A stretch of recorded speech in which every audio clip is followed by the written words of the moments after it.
please welcome to the stage Desmond Meade.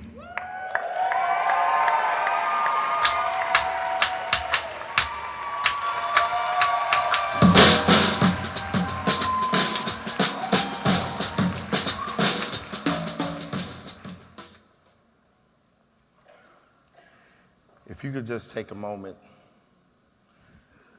and pay close attention to these words. They're very familiar words.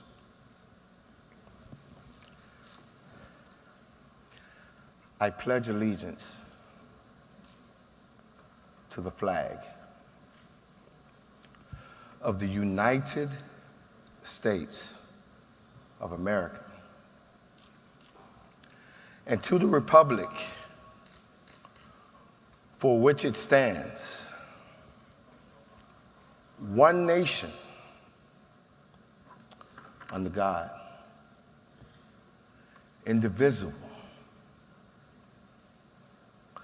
And the six most important words, with liberty and justice for all. Not for some, not for the rich, not for just whites, but for all.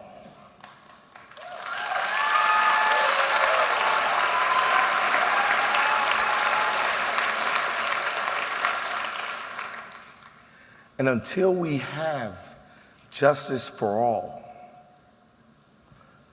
none of us can have it. None of us.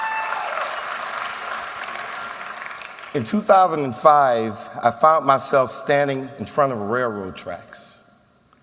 It was one of those hot and humid days in South Florida.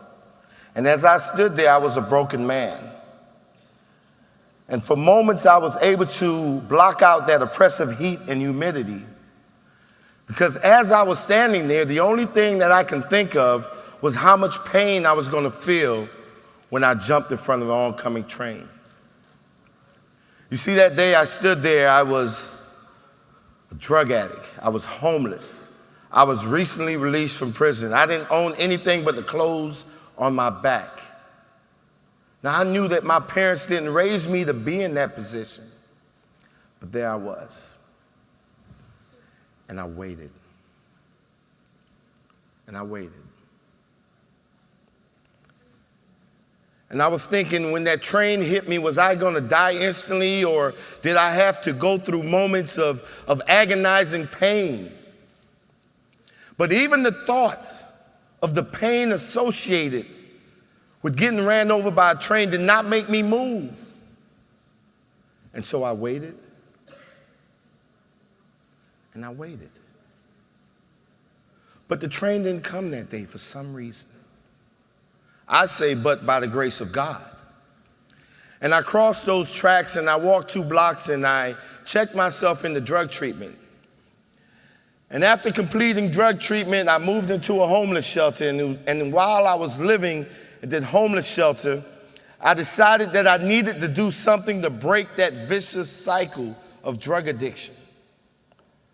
And so I enrolled in college in the paralegal program, and I did extremely well.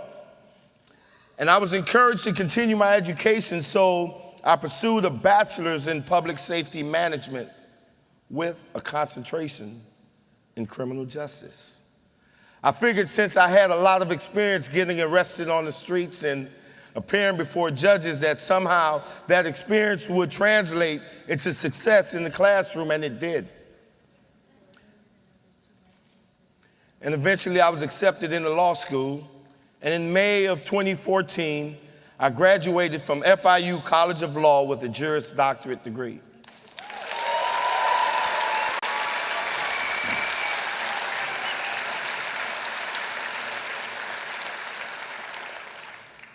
And while the applause sounds so beautiful, and I may have to reclaim a couple minutes of my time, my story does not have a happy ending, because I live in the state of Florida, and because of that, in spite of the many obstacles I've been able to overcome, in spite of a commitment, a lifelong commitment to giving back to my community, to making my world a much better place, I still cannot vote. In spite of the many contributions to my community, I cannot practice law. And I can't even afford to buy a home in some places because I'm restricted until my civil rights have been restored. Because I live in the state of Florida, where over 1.68 million Floridians face a lifetime ban. They say felons. You've probably said felons. We use the word returning citizens because we know that individuals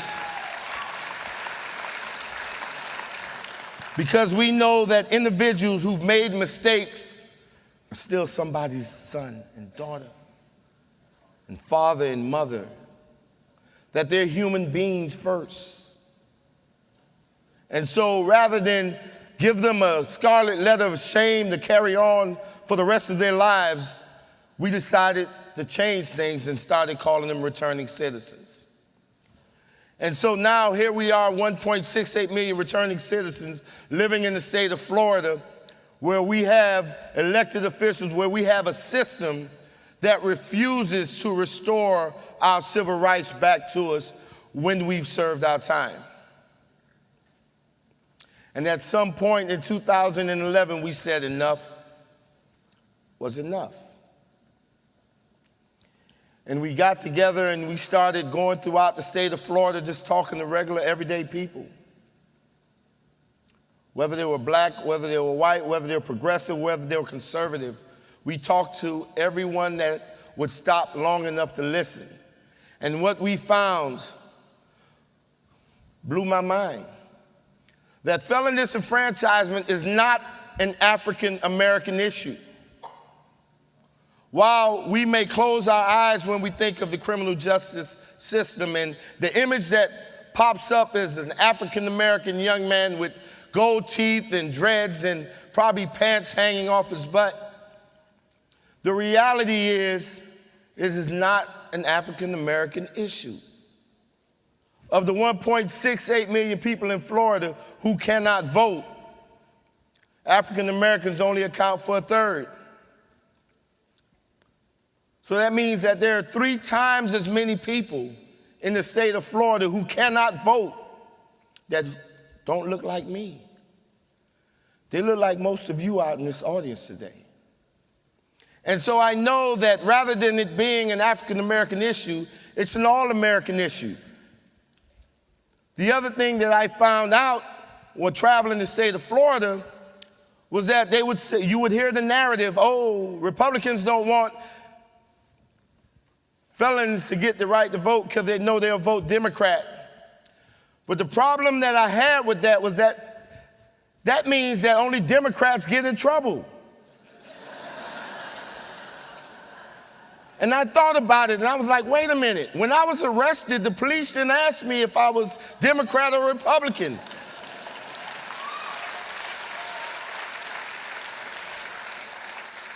When I was sentenced, the judge didn't ask me if I was Democrat or Republican.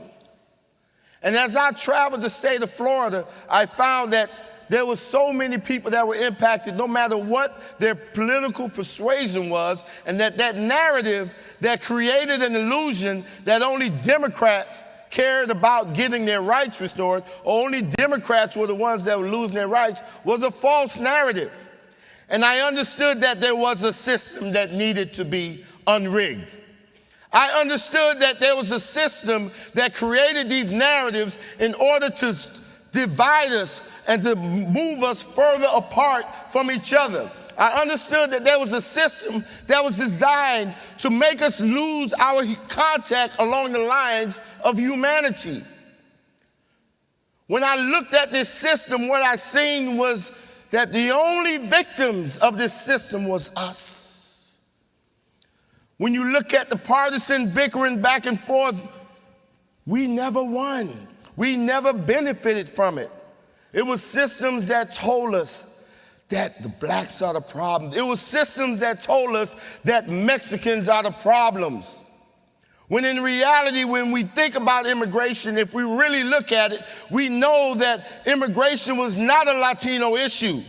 It has never been a Latino issue. We've had immigrants from all countries. And amongst those immigrants were people of African descent. But it's that system that creates this false narrative that has us putting immigration squarely in a Latino box and criminal justice squarely in the African-American box, when the reality is that they were both the same because we were dealing with human dignity and human rights. The system tries to prevent us from understanding this. And when we stood up and when we created an all-inclusive campaign that was all-American,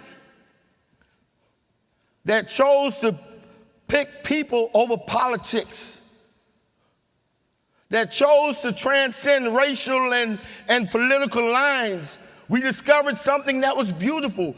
We discovered the essence of what made this country beautiful. A great example was after the hurricanes, when people came together. They didn't wait for politicians. They came together, and no one cared the color of your skin. No one cared who you voted for in the last election. All they seen was it was another human being in need, and they came to aid. And it is that spirit that we embrace, because it is only along the lines of humanity that we're able to accomplish so much. It is in moments like that where this country truly is a beautiful country, where this country truly is great. And we took that. In spite of the fact that the system told us we would never have any movement on this issue, as of last week, we have qualified the Voting Restoration Amendment for the 2018 ballot.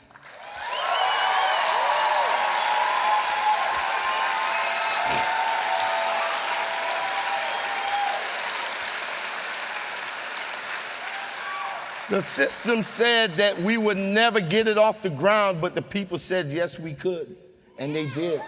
The system said that this poor, formerly homeless drug addict, African-American male, didn't have the skill set to even lead an initiative, but we're now at the cusp of transforming not only the state of Florida, but this country.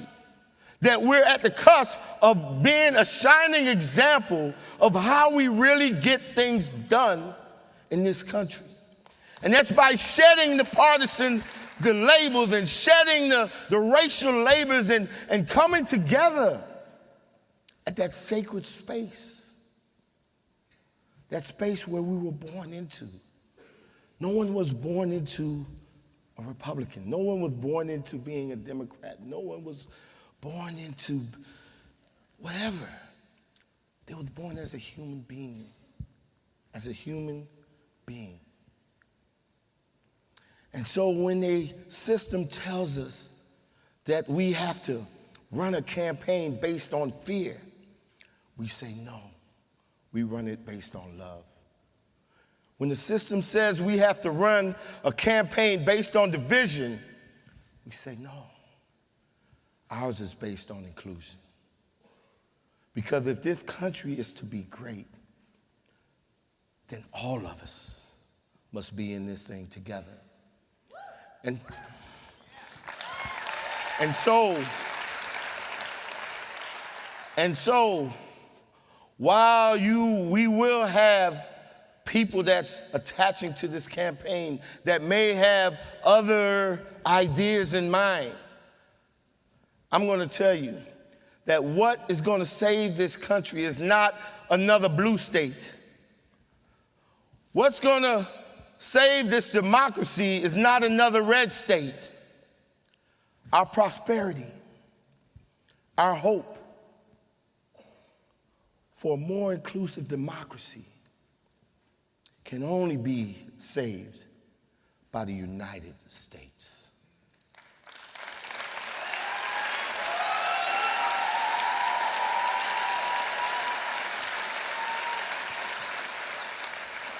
And so I ask you all tonight that if you believe in creating a more inclusive democracy, would you stand to your feet? If you believe that there should be justice and liberty for all, stand to your feet.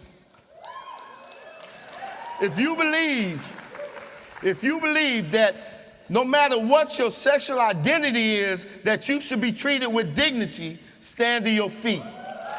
If you believe that there's no such thing as being illegal, that there are no illegal human beings, stand to your feet. If you believe in forgiveness, stand to your feet.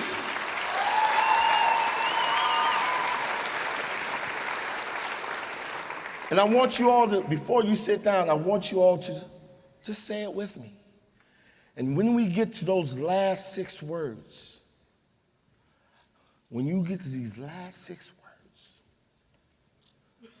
I need it to come from here. Because we must unrig this system in order for those 6 words to be true. I pledge allegiance to the flag of the United States of America and to the republic for which it stands, one nation, under God, indivisible, with liberty and justice for all.